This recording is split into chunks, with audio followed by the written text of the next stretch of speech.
and we're gonna go into a the complete details on how to operate it, how to maintain it, and all the stuff that is required for the good operation of the machine. Thank you.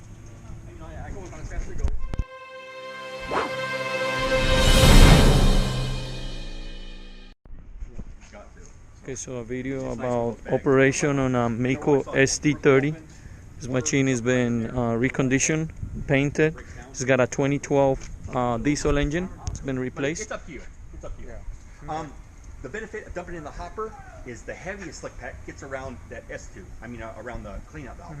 And what happens is, if you do 30, 40 yards and you wait for your call back, by the time you go clean up, man, it's hard under there. But when you bust that loose, all that slimy shit's there, drops out.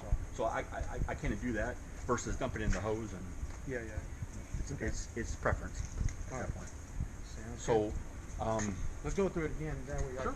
Have it again. So you got the brand new whisper pack. You see how quiet it was. You got engine oil, right? You got fuel on the other side. We showed you where the pump valve is. Filler cap is on top. To check it. Hydraulic fluid. Cap, your gauge. The filter is in here. So you've got 1, 2 for fuel, 3 for air, and 4 for hydraulic.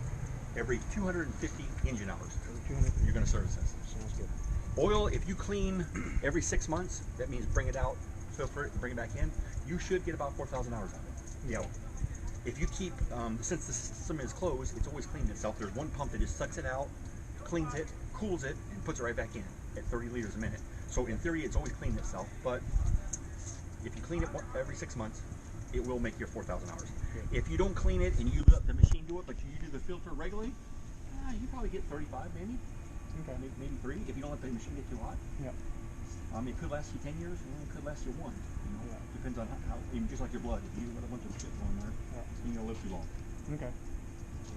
Okay, so you remember the instrument panel, right? Yep. This is we leave in the. Let's turn it on and see it again.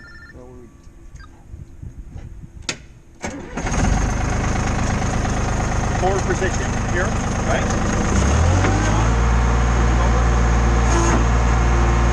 Turn it off, and then for the test method, it's smooth but the rock won't.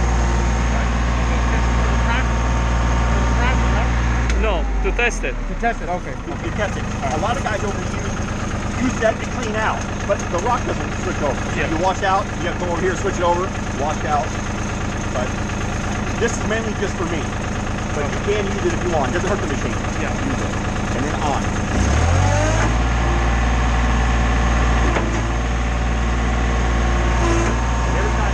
And every time you hear it switch one way and then switch over, it's adding oil to itself.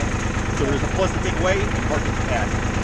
So in theory, there isn't, one's not pushing fluid and the other one's sucking. It's pushing on one side, and then through the loop line, it's just a loop line that reads from one cylinder to another. As that fluid now is pushing over to the other side, it pulls the other cylinder back. Okay. Well, there's some fluid loss, so it can add itself or take away. Okay. So when it shifts real fast, then you know it's taking away. When it switches over, then you know it's adding.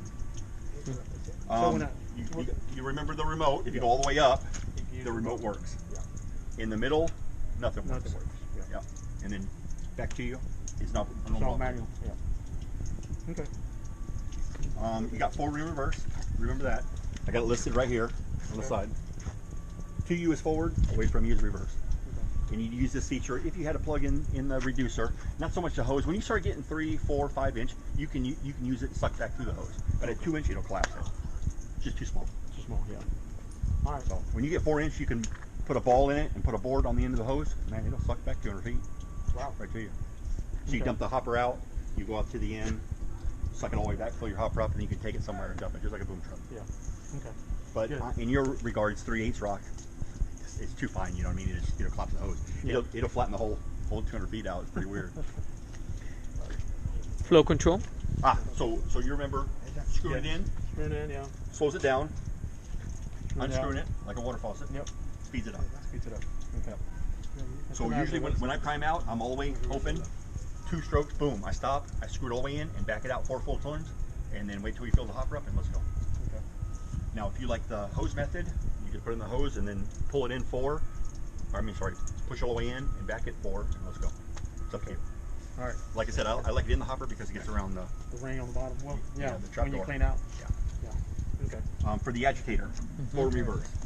This is a brand new one though. Yeah. You So just go installed forward it. and then go reverse. Correct. I always leave it in the forward gear because that's raking it to the material. I generally go just past the rod.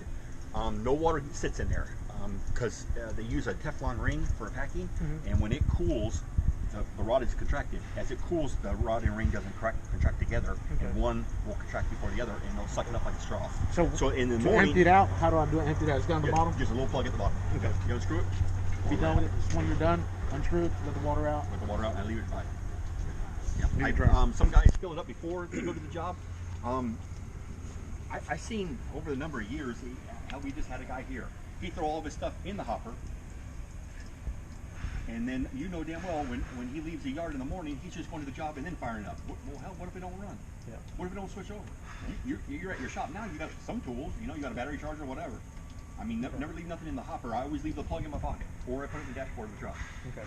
And I put it in, fill it up at the shop. You know, you get 15 minutes to your pre-trip, and then you start the machine, make sure, okay, boom, it's perfect. Let's go to the job.